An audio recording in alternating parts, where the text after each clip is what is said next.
Arc length in degrees. If you want to find the arc length of a circle, all that is part of a circle. Now you know there are 360 degrees in every circle. And if you wanted to find the literal length of it, the entire circle, the distance around it, the perimeter is called the circumference, which is either pi d or 2 pi r. So what this allows us to do is if we have a sector or a part of the circle, we can find the arc length. Let's say we'll start off with a nice one. Let's say this is 90 degrees and this is 8. If I wanted to find the arc length, first find the entire circumference. So the circumference is 2 pi r or 16 pi. The only thing is that is the distance around the whole circle, and I only want this part. So 90 degrees, think of it as a fraction. 90 degrees of 360 is 1/4. So then if I say 1/4 of 16 pi, 4 goes into 16, 4, attach your pi. And so that's the arc length. Let's say another common one they like to do is 120 because it's a pretty one. And let's say radius is 12. Well, the circumference of the entire circle, 2 pi r, or 24 pi. But this time it's 120 degrees, so ask yourself what fraction of that is of the circle. So 120 over 360 reduces to 1/3.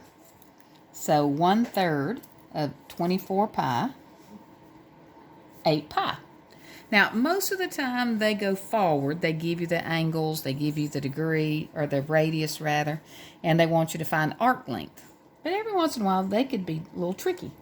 Let's say I give you a 120 degree arc. And let's say my arc is 6 pi, but I want you to tell me the radius. Well, you just kind of set it up. So 120 over 360, you know, is 1/3. Now you don't know the radius, so you don't know the circumference.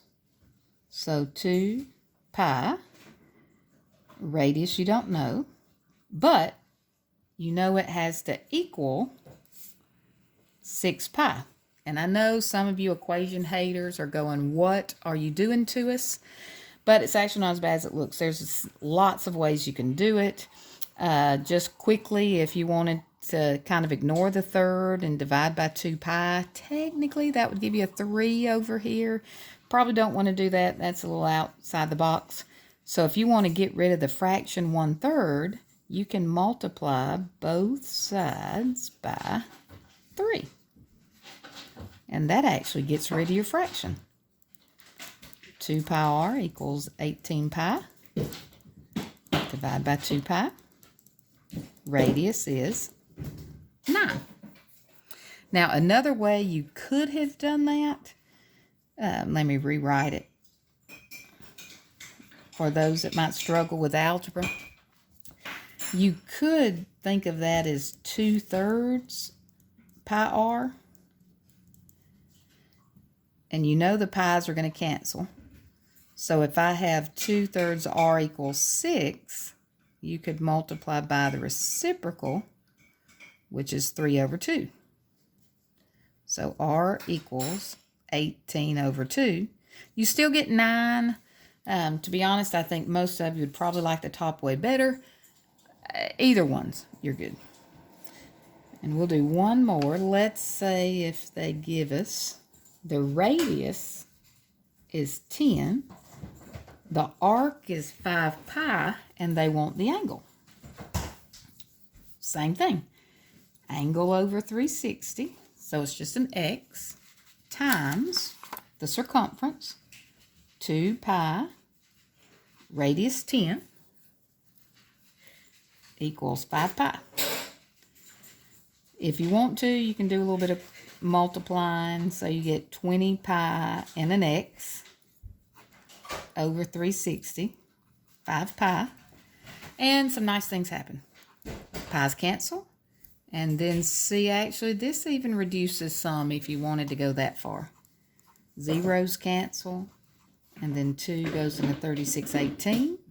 So you actually end up getting something kind of nice. X over 18 equals 5. Cross multiply. 9. Now, they don't give you many that go backwards. Most of them is just a straightforward way. The angle over 360 times the circumference. Angle over 360 times the circumference. Just like if they wanted the area of the sector, and remember the sector is just this part of the circle, you would do angle over 360 times pi r squared.